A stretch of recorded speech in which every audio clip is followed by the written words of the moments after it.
जय जगन्नाथ ज्ञानमार्ग दर्शन को स्वागत।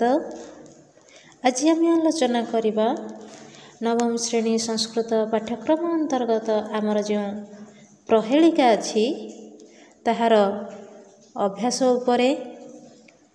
तेबे पिला माने प्रहेलिका माने तुमे माने जानी थिबो प्रहेलिका कौन ना एमिति कौनसी श्लोक थिबो जहार किछि अंश र अर्थ आमे बुझी पारुथिबा आउ किछि बुझी हेउ नथिबो अबा अर्थ बुझी हेउथिले तार सिद्धांत रे पहुँचीबा पई आम मनरे व्यग्रता सृष्टि हेउथिबो अर्थात जहाँकि अत्यंत मनोरंजक। एमिति केतक श्लोक अछि जेउ गुड़िकर अर्थ अत्यंत मनोरंजक होता है ताहाकू प्रहेलिका कहा जाए। तो ताहार अभ्यास उपरे आज आमे आलोचना करिबा।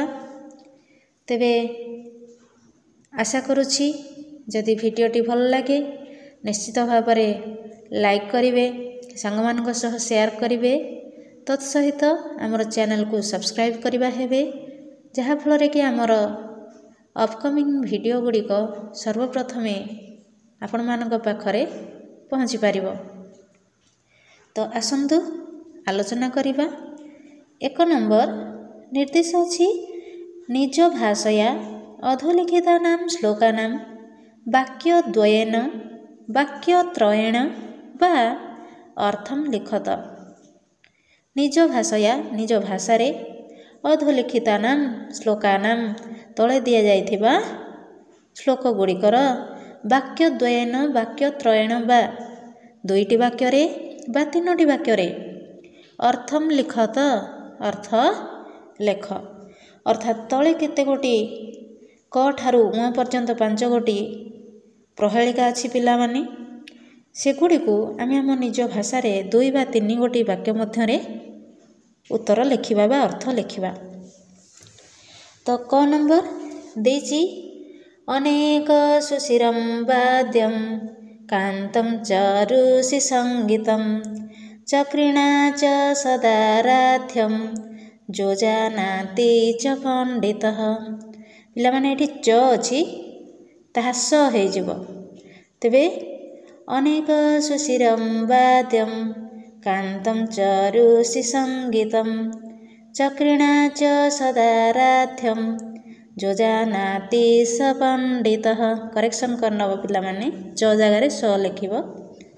तो यार अर्थ हेबे करिबा अनेक सुशिरम सुशिर हेला गर्त अनेक गर्त युक्त वाद्यम ब आद्यम वाद्यम ताले ब हेला ब अक्षर आद्यम हेला आदि वर्ण जार आदि वर्ण ब कांतम क अंतम कांतम ताहले अंतम हेला अंत्य वर्ण बा शेष वर्ण क क होई थाए। ऋषि संगीतम जहाँकि कौनसी ऋषिंकर नाम को बुझाए ऋषि संज्ञक हुए। चक्रिणांच सदाराध्यम सदा हेला सर्वदा तो आराध्य हेला निवास स्थान चक्रिणा हेला सर्प मानकर अर्थात सर्प मानकर बा सापर जहा सर्वदा निवास स्थान। जो जानाति स पंडितः जे जाने से पंडित। तेबे पिला माने अनेक गर्तयुक्त आदि वर्ण ब होइथिबो ओ अंत्य वर्ण क होइथिबो एवं ताहा कौनसी ऋषिंकर नाम होइथिबो एवं साप जहार मध्यरे बास करे अर्थात जहाँकि सापर बासस्थान अटे ताहाकू जे जाने से पंडित। ताहले पिलाने से किए ना वाल्मीक अर्थात ओई हुंका। तेबे क नंबर अर्थ करनेले एबे जिबा ख नंबर को अस्थि नास्ति शिरो नास्ति बाहुरस्ति निरंगुलिः नास्ति पादद्वयं गाढम् आलिङ्गति स्वयम् अस्ति नास्ति शिरो नास्ति बाहुरस्ति निरङ्गुलिः नास्ति पादद्वयं गाढमालिङ्गति स्वयं। तेबे एबे यार अर्थ करिया पिला माने अस्थि अस्थि हैला हाड़ नास्ति नाही एहार हाड़ नाही शिरो नास्ति शिरो हैला शिर अर्थात मुंड नास्ति हैला नाही मुंड नाही बाहुर अस्ति विच्छेद कले हे जब बाहु अस्ति ताले बाहु हैला हाथ अस्ति हैला अछि हाथ अछि हेले निरंगुली ही अर्थात अंगुली आंगुठी नाही नास्ति पादद्वयं पाद दुईटी मध्य नाही गाढ़म आलिंगति स्वयं गाढ़म आलिंगति अछि विच्छेद कले जो गाढ़म युक्त आलिंगति ताले गाढ़म आलिंगति स्वयं अर्थात तार पाद दुईटी नथिले मध्य से शरीर को भल भाव आलिंगति आलिंगन करिथाए जोर रे आलिंगन करिथाए गाढ़म तो ताहले से किए जामा बा सार्ट कहीं ना सार्ट रो हाथ दुईटी अछि मुंड नाही हाड़ नाही पाद नाही किंतु शरीर को से धरी रखिछि ना नहीं शरीर को आलिंगन पूर्वक जोड़ी रही ना नहीं तेणु यार प्रकृत उत्तर हो कौन जामा बा सार्ट बुझेला ना। तो एबे जीवा ग नंबर को अर्धचंद्र समायुक्तम पुंनाम चतुराक्षरम ककारादि लकारांत मिह जानाति पंडितः। पुनर्बार आवृत्ति करुछि अर्धचंद्र समायुक्तम पुन्नाम चतुराक्षरम रा अछि पिला माने रक्षरम हब ककारादि लकारांत मिह जानाति पंडितः। तेबे अर्धचंद्र समायुक्तम समायुक्त माने सहयुक्त युक्त समायुक्त माने कौन युक्त ताले अर्धचंद्र सह युक्त पुन्नाम पुन्नाम हैला पुल्लिंग अर्थात से अर्धचंद्र युक्त एवं ताहा पुल्लिंग पुन्नाम हैला पुल्लिंग चतुराक्षरम बा चतुरक्षरम चतु हैला चारि अक्षर हैला वर्ण अर्थात चारि अक्षर विशिष्ट ककारादि लकारांतम ताहले आदि हैला आदि वर्ण क अर्थात यार आदि वर्ण अर्थात प्रथम वर्ण क अटे लकारांतमिह ताहले लकार अंतम ताहले अंतम हैला अंत्य वर्ण बा शेष वर्ण अल बा ल अटे शेष वर्ण कौन अल अटे जानाति पंडित एहाकु जे जाने से पंडित। तेबे पिला माने यार प्रकृत उत्तर बा सिद्धांत कौन हब करताल बा झांझ। देख पिला माने करताल रे आदि वर्ण क रहुची अंत्य वर्ण हल भी रहुची आउ एही करताल किपरि ना अर्धचंद्र युक्त ताहा सहित यह पुल्लिंग एवं चारि अक्षर विशिष्ट अटे क र ता ळ चारटा अक्षर है। तेबे यार प्रकृत उत्तर होगला कौन करताल जहाँ को आम कही था झांझ ताले अर्धचंद्र सहयुक्त एवं ताहा पुल्लिंग ओ चारि अक्षर विशिष्ट यार आदि वर्ण क ओ अंत्य वर्ण ळ एहाकु जे जाने से पंडित ताहा हेउछि करताल बा झांझ। ଏବେ ଆମେ ଯିବା ଘ ନମ୍ବରକୁ। युधिष्ठिरस्य या कन्या नकुलेन विवाहिता पूजिता सहदेवेन सा कन्या वरदास्तु मे। युधिष्ठिरस्य अर्थात स्थिर अर्थात पर्वत, ताले सबुठारु बड़ निश्चल पर्वत किए आमर हिमालय। ताले एठी युधिष्ठिरस्य कहले हिमालयर।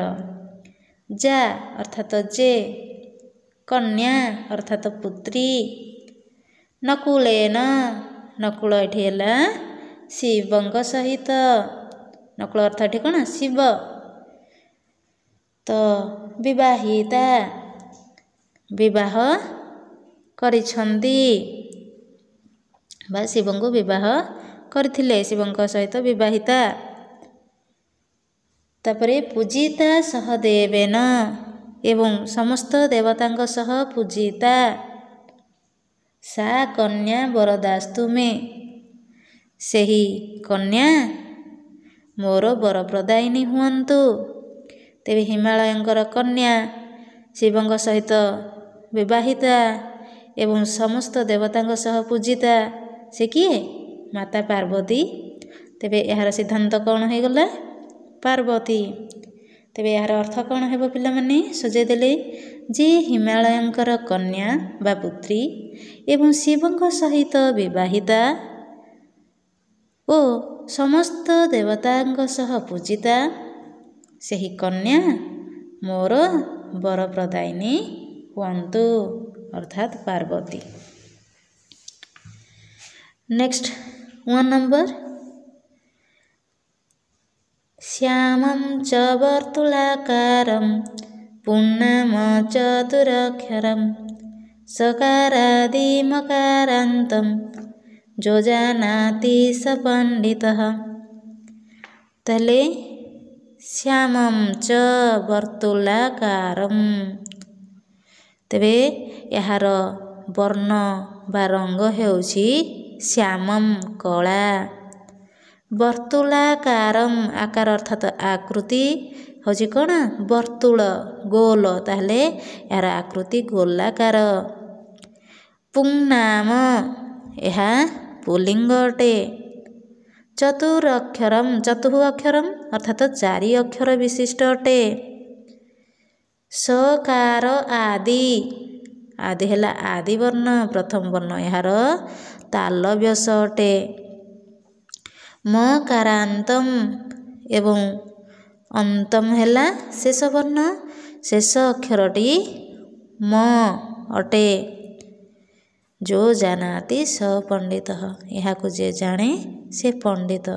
तेबे पिला माने एमिति कौन अछि जहार रंग कला, आकृति होछि गोलाकार, ताहा पुल्लिंग अटे, 4 अक्षर विशिष्ट अटे, तार 4 अक्षर मध्यरु प्रथम अक्षरटी तालव्यस एवं शेष अक्षरटी म। ताले पिला माने तुमे तो जानि सारिबणी ता हेउछि कोन शालग्राम। कोन शालग्राम, देखो शालग्राम देखिया को गोल, रंग तांकर भी कला, तो यह पुल्लिंग अटे, 4 अक्षर अछि सा हळ ग्रा म, प्रथम अक्षर तालव्यस अटे, शेषरे म अछि। तेणु एबे यार अर्थ करनेबा किपरि हबो ना एहार रंग कला ओ आकृति गोलाकार, एहा पुल्लिंग ओ 4 अक्षर विशिष्ट अटे, प्रथम अक्षर स ओ शेष अक्षर म अटे। एहा जे जाने से पंडित अर्थात से ही जिनिस हेउछि कोन शालग्राम। तो आशा करछि पिला माने बुझी पारुथिबे। एबे आमे जिबा द्वितीय नंबर को। तो 2 नंबर रे अछि निज भाषया एक पदात्मकम अति संक्षिप्तम बा उत्तरम लिखत। निज भाषया हैला निज भाषा रे, एक पदात्मकम गोटिए पदरे बा अति संक्षिप्त रूप रे उत्तरम लिखत, उत्तर लेख। क नंबर किं चक्रिणा सदाराध्यम भवति। किं ହେଲା କ'ଣ, ଚକ୍ରିଣା ସାପମାନଙ୍କର, ସଦା ହେଲା ସର୍ବଦା, ଆରାଧ୍ୟମ ନିବାସ ସ୍ଥାନ, ଭବତି ହେଲା ଅଟେ। ତାହେଲେ ପିଲାମାନେ ଜାଣିସାରିବଣି ବିଷୟ ଆଲୋଚନାରେ ପଢ଼ା ଯାଇଥିଲା। ପୁଣି କିଛି ସମୟ ଆଗରୁ 1 ନମ୍ବରରେ ବି ଆମେ ଆଲୋଚନା କରିଛେ। ତ 1 ନମ୍ବର କ ନମ୍ବରରେ ଆମେ ଆଲୋଚନା କରିଛେ, ଜାଣିସାରିବେଣି ପିଲାମାନେ। ତ ତଥାପି କହି ରଖୁଛି, ତାହା ହେଉଛି ଉଇ ହୁଙ୍କା। ଯଦି ଆମେ ଗୋଟିଏ ପଦରେ ଦେବା, ଏକ ପଦାତ୍ମକ କରିବା, ତେବେ ହେଇଯିବ ଉଇ ହୁଙ୍କା। କିନ୍ତୁ ଅତି ସଂକ୍ଷିପ୍ତ ଭାବରେ ଯଦି ଆମେ ବାକ୍ୟ ଅନୁସାରେ ଦେବା, ତାହେଲେ ହେଇଯିବ ଉଇ ହୁଙ୍କାରେ ସବୁବେଳେ ସାପମାନେ ରହିଥାନ୍ତି। ଖ ନମ୍ବର କା ସା ସ୍ତ୍ରୀ ଦେହ ବିବର୍ଜିତା। କା ହେଲା କିଏ, ସା ହେଲା ସେ, ସ୍ତ୍ରୀ ହେଲା ସ୍ତ୍ରୀ, ଯେ କି ଦେହ ବିବର୍ଜିତା, ତାର ଶରୀର ନାହିଁ। ତାହେଲେ ଏହାର ଉତ୍ତର ପିଲାମାନେ ତୁମେ ଜାଣିସାରିବଣି, ତାହା ହେଉଛି ଚୁଟକି। କାହିଁକି ନା ଆମର ଯେଉଁ ବୃଦ୍ଧ ଆଙ୍ଗୁଠି ଅଛି ବୁଢ଼ା ଆଙ୍ଗୁଠି ଓ ମଧ୍ୟମା ଆଙ୍ଗୁଳି ଅଛି ମଝି ଆଙ୍ଗୁଠି, ସେଇ 2 ଆଙ୍ଗୁଠିକୁ ଆମେ ଯଦି କ'ଣ ଘର୍ଷଣ କରୁ, ତାହେଲେ ସେମାନଙ୍କର ସଂଘର୍ଷରେ ବା ଘର୍ଷଣରେ କ'ଣ ହେବ, ଯେଉଁ ଶବ୍ଦ ସୃଷ୍ଟି ହୁଏ ତାହା ହେଲା ଚୁଟକି। ହେଲା ନା। ତ ଏହା ସ୍ତ୍ରୀ ଅଟେ, କିନ୍ତୁ ଏହାର ଦେହ ନାହିଁ। ଚୁଟକିର ଶରୀର ଅଛି କି? ଆମେ ଚୁଟକିକୁ ଦେଖିପାରୁଛେ କି ଶରୀର ବିଶିଷ୍ଟ ଭାବରେ? ନା। ତେଣୁ ଏହାର ଉତ୍ତର ଆମେ ଯଦି ଏକ ପଦରେ କରିବା ହେବ ଚୁଟକି, ନାହିଁ ତ ଆମେ ଏହିପରି ବି ଲେଖିପାରିବା ବୃଦ୍ଧ ଓ ମଧ୍ୟମା ଆଙ୍ଗୁଳି ସଂଘର୍ଷରେ ସୃଷ୍ଟି ହେଉଥିବା ଚୁଟକି ଦେହ ବିବର୍ଜିତା ଅଟେ। ଗ ନମ୍ବର କା ସହଦେବେନ ପୂଜିତା। କିଏ ଦେବତାଙ୍କ ସହିତ ପୂଜିତା, ପୂଜା ପାଆନ୍ତି। ତେବେ ଆମେ ଜାଣିଛେ, ତ ଆମେ 1 ନମ୍ବର ଘରେ ବି ଆଲୋଚନା କରିଥିଲେ। ଶ୍ଲୋକ ଥିଲା କ'ଣ, ଯୁଧିଷ୍ଠିରସ୍ୟ ୟା କନ୍ୟା ନକୁଲେନ ବିବାହିତା ପୂଜିତା ସହଦେବେନ ସା କନ୍ୟା ବରଦାସ୍ତୁ ମେ।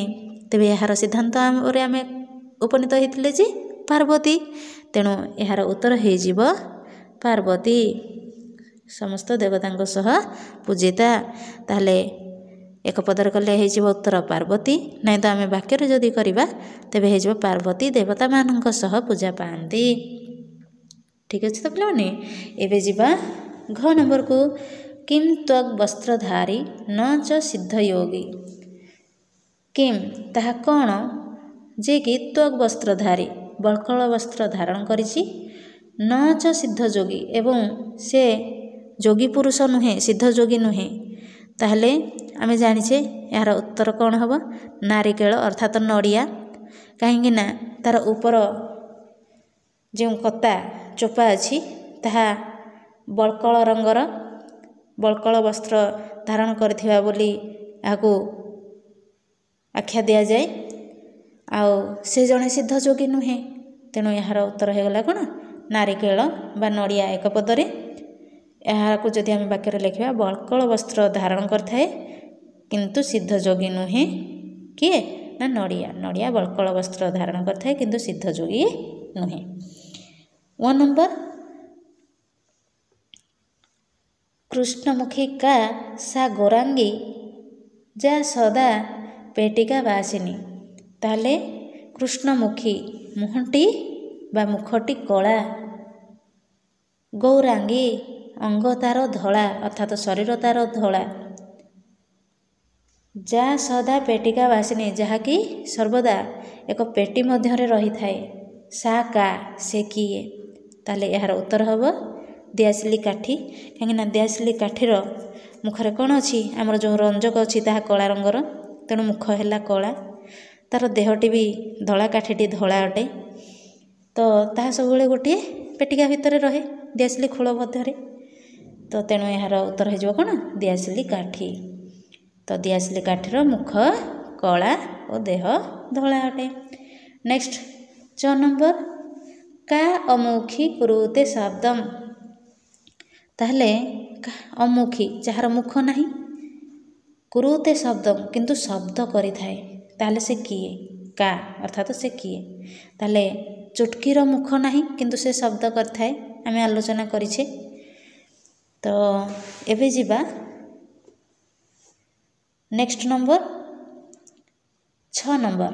କହ ତ୍ରିନେତ୍ରଧାରୀ ନ ଚଷୁଳ ପାଣି। କିଏ 3 ଗୋଟି ନେତ୍ର ଅର୍ଥାତ ଚକ୍ଷୁ ଧାରଣ କରିଛି, କାହାର 3 ଗୋଟି ଆଖି ଅଛି ଏବଂ ସେ ଶୂଳପାଣି ଅର୍ଥାତ ଶିବ ନୁହେଁ। ଶିବଙ୍କର ଆମର 3 ଆଖି ନା, ତ୍ରିନେତ୍ରଧାରୀ ସେ, ତେଣୁ ତାଙ୍କୁ କୁହାଯାଏ ତ୍ରିନେତ୍ରଧାରୀ। ତ 3 ନୟନ ଥିବାରୁ ସେପରି ଏମିତି କିଏ ଅଛି ଯାହାର କି 3ଟି ଆଖି ଅଛି କିନ୍ତୁ ସେ ଶିବ ନୁହେଁ। ତେବେ ଏହାର ପ୍ରକୃତ ଉତ୍ତର ହେବ କ'ଣ? ନଡ଼ିଆ। ପିଲାମାନେ ତୁମେ ନଡ଼ିଆକୁ ଦେଖିଥିବ, ତାହାର ଉପର ଭାଗରେ କ'ଣ ଅଛି ନା 3 ଗୋଟି କଣା ଥାଏ। ତେଣୁ ସେଇ 3 ଗୋଟି କଣାକୁ 3 ଗୋଟି ଆଖି ସହିତ ତୁଳନା କରାଗଲା ଏବଂ ସେ ଶିବ ନୁହନ୍ତି। ନଡ଼ିଆ ଶିବ ନୁହେଁ, ଶୂଳପାଣି ନୁହେଁ। ତେଣୁ ହେଇଯିବ ନଡ଼ିଆର 3ଟି ଆଖି ଅଛି କିନ୍ତୁ ତାହା ଶିବ ନୁହେଁ। ଏହାକୁ ଯଦି ଆମେ ଅତି ସଂକ୍ଷିପ୍ତରେ କହିବା, କିନ୍ତୁ ଏକ ପଦରେ କହିଲେ ନଡ଼ିଆ ବା ନାରିକେଳ। ଠିକ୍ ଅଛି ତ ପିଲାମାନେ? ଏବେ ଆମେ ଯିବା ଜ ନମ୍ବରକୁ। କସ୍ୟ ପାଦଦ୍ୱୟଂ ନାସ୍ତି ପରଂ ଗାଢ଼ଂ ଆଲିଙ୍ଗତି। କାହାର ପାଦ 2ଟି ନାହିଁ ପରଂ କିନ୍ତୁ ଗାଢ଼ଂ ଆଲିଙ୍ଗତି, ଜୋରରେ ଧରି ରଖିଥାଏ। ତ ଆମେ ଏହାକୁ ଆଲୋଚନା କରିଥିଲେ 1 ନମ୍ବର ଖରେ। ବିଷୟ ଆଲୋଚନାରେ ବି ତୁମେମାନେ ଜାଣିଥିବ ପିଲାମାନେ, ତଥାପି ମୁଁ କହି ରଖୁଛି ଏହାର ଉତ୍ତରଟି ହେବ ସାର୍ଟ ବା କାମିଜ। କାହିଁକି ପିଲାମାନେ ଦେଖ, ଆମେ ଆଲୋଚନା କରିଥିଲେ ଯେ ଏହାର କ'ଣ ହାଡ଼ ନାହିଁ, ମୁଣ୍ଡ ନାହିଁ, ହାତ ଅଛି, ଆଙ୍ଗୁଠି ନାହିଁ, ପାଦ 2ଟି ମଧ୍ୟ ନାହିଁ, କିନ୍ତୁ ସେ ଶରୀରକୁ ଭଲ ଭାବରେ ଆଲିଙ୍ଗନ କରିଥାଏ, ତାହା ହେଲା ଜାମା ବା ସାର୍ଟ। ତେଣୁ ଏଠି ଯେଣୁ ସେ ପଚାରିଛି ତା କସ୍ୟ ପାଦଦ୍ୱୟଂ ନାସ୍ତି, କାହାର ପାଦ 2ଟି ନାହିଁ ପରଂ କିନ୍ତୁ ଗାଢ଼ଂ ଆଲିଙ୍ଗତି, କିନ୍ତୁ ସେ ଶରୀରକୁ ଭଲ ଭାବରେ ଆଲିଙ୍ଗନ କରି ରଖିଥାଏ। ତାହେଲେ ଏହାର ଉତ୍ତର ହେଇଯିବ କ'ଣ? ସାର୍ଟ ବା ଜାମା। ଏବେ ଯିବା 9 ନମ୍ବର। କା ବନେ ଜାତା ବନେ ଚ ତ୍ୟକ୍ତା। ପିଲାମାନେ ଏହା ଆମର ଯେଉଁ ପ୍ରହେଳିକା ଶ୍ଲୋକ ଗୁଡ଼ିକ ଅଛି, ସେହି ମଧ୍ୟରେ ଏହି ପ୍ରଶ୍ନର ଉତ୍ତର ପାଇଁ ଏହା ଗତ ବର୍ଷ ଅର୍ଥାତ ପୂର୍ବ ସିଲାବସ୍ ଅନୁସାରେ ସେଥିରୁ ଏକ ପ୍ରହେଳିକାରୁ ଏହି ଖଣ୍ଡାଂଶ ଆସିଛି, କିନ୍ତୁ ତଥାପି ଆମେ ଏହାର ଉତ୍ତର କରିବା ଦିଗରେ ଅତ୍ୟନ୍ତ ଆଗ୍ରହୀ ହେବା ଉଚିତ। ତେବେ ଏବେ ପ୍ରଶ୍ନକୁ ଅର୍ଥ କରିବା, ଯାହାଫଳରେ କି ଆମକୁ ଏହାର ଉତ୍ତର ପାଇବାରେ ସହଜ ହେବ। ସେ କହିଛି କା ବନେ ଜାତା, କିଏ ବନରେ ଜାତ, ବନେ ଚ ତ୍ୟକ୍ତ, ବନେ ହେଲା ଜଳରେ ଏବଂ ରହିଥାଏ, ବଣରେ ଜାତ ହୋଇଥାଏ ପୁଣି ଜଳରେ ରୁହେ। ତାହେଲେ ସେ କିଏ ନା ନୌକା, ଡଙ୍ଗା। ପିଲାମାନେ ଆମେ ଯେଉଁ ଡଙ୍ଗା କରୁଛେ ବଣର କାଠର ସହାୟତାରେ ହିଁ ଆମେ ତାକୁ ତିଆରି କରୁଛେ, ତେଣୁ ସେ ବଣରୁ ଜାତ ହେଲା ନା ନାହିଁ। ପୁଣି ବନେ ଚ ତ୍ୟକ୍ତା, ବନେ ଏଠି କହିଲା ନା ଜଳରେ, ପାଣିରେ ସେ ରହିଥାଏ। ତାହେଲେ ପାଣିରେ କିଏ ରହିଥାଏ ବା ଚାଲିଥାଏ? ଡଙ୍ଗା, ନୌକା। ତ ଏବେ ଯିବା ପିଲାମାନେ, ସମୟ ହେଇଛି 3 ନମ୍ବରକୁ। 3 ନମ୍ବର ନିର୍ଦ୍ଦେଶ ଅଛି ସନ୍ଧି ବିଚ୍ଛେଦಂ କୁରୁତ, ଅର୍ଥାତ ସନ୍ଧିପଦ ଅଛି, ଆମେ ତାକୁ ବିଚ୍ଛେଦ କରିବା ଦେଇଛି। ପ୍ରଥମେ ସାକ୍ଷରୁ ନ, ତ ଏହା ହେଇଯିବ କ'ଣ ନା ସାକ୍ଷରଃ ଯୁକ୍ତ ନ। ଯୋ ଜାନାତି, ଜଃ ଯୁକ୍ତ ଜାନାତି। ସଦାରାଧ୍ୟଂ, ସଦା ଯୁକ୍ତ ଆରାଧ୍ୟଂ। କାକୋୟଂ, କାକଃ ଯୁକ୍ତ ଅୟଂ। ଚୈବ, ଚ ଯୁକ୍ତ ଏବ। ନାସ୍ତି, ନ ଯୁକ୍ତ ଅସ୍ତି। ତ ପରବର୍ତ୍ତୀ ଶବ୍ଦ ଅଛି ବାହୁରସ୍ତି, ବାହୁଃ ଯୁକ୍ତ ଅସ୍ତି। ଗାଢ଼ ମାଲିଙ୍ଗତି, ଗାଢ଼ଂ ଯୁକ୍ତ आलिंगति। एबे जिबा 4 नंबर को पिला माने देछि संधिम कुरुत अर्थात विच्छेद रूप रे अछि आमे ताकू संधि पद रे तयारी करिबा। बिभ्रत युक्त न हे जो बिभ्रन्न। नेक्स्ट हर्षम युक्त उपागतः हर्षम उपागतः। नेक्स्ट चतुः युक्त अक्षरम चतुरक्षरम। तब युक्त अपि युक्त अस्ति तब युक्त अपि युक्त अस्ति हे जिवो तवाप्यस्ति। मम युक्त अपि युक्त अस्ति ममाप्यस्ति। नेक्स्ट दन्तैः युक्त हीनः दन्तैर्हीनः। पदम युक्त एकम पदमेकम। न युक्त एव नैव। रथः युक्त जाति रथो जाति। पर्वत युक्त अग्रे पर्वताग्रे। एबे जिबा 5 नंबर को 5 नंबर निर्देश करछि वाक्यानि रचयत। वाक्यानि हैला वाक्य गुड़िक रचयत रचना कर अर्थात वाक्य गुड़िए रचना कर। तले केते गोटी पद बा शब्द अछि आमे से मानकु नेई कोन करिबा ना वाक्य गठन करिबा। फर्स्ट अछि अपि। अपि हैला मध्य। अहम अपि गमिष्यामि मु मध्य जीवी। एव एव अर्थ हि। त्वम एव मम पिता तुमे ही मोर पिता। एवं एहिपरि। एवं मा वद एहिपरि कुह नाही। हि हैला हि बा जेणु तो हि को नेकी जदि आमे हि को हि अव्यय को नै करिबा तेबे वाक्यटी हे जिवो त्वम हि मम सखा तुमे ही मोर सखा। सदा हैला सर्वदा बा सब बेले। सदा सत्यम वद सब बेले सत्य कुह। जदि जदि हैला जेबे तो जदि सह आगमिष्यति तर्हि अहम अपि आगमिष्यामि। जदि से आसीबो तेबे मु मध्य आसीबी। नेक्स्ट तत् तत् फलम आनय कुरुते। गोपालः कार्यं कुरुते करुअछि गोपाल कार्य करुअछि। स्वयं हैला निजे। त्वम स्वयं पठ तुमे निजे पढ़। अस्ति सह विद्यालये अस्ति से विद्यालय रे अछि। तो आजिर आलोचना थिला पिला माने एतिकी। जदि बा एही वीडियो को नै आपण मानकर किछि डाउट रहे तेबे कमेंट बॉक्स माध्यम रे जणाई क्लियर होई परिबे। तो आजिर आलोचना को एहिठारे रखिबा। आमर चैनल को देखुथिबारु बहुत बहुत धन्यवाद। जय जगन्नाथ।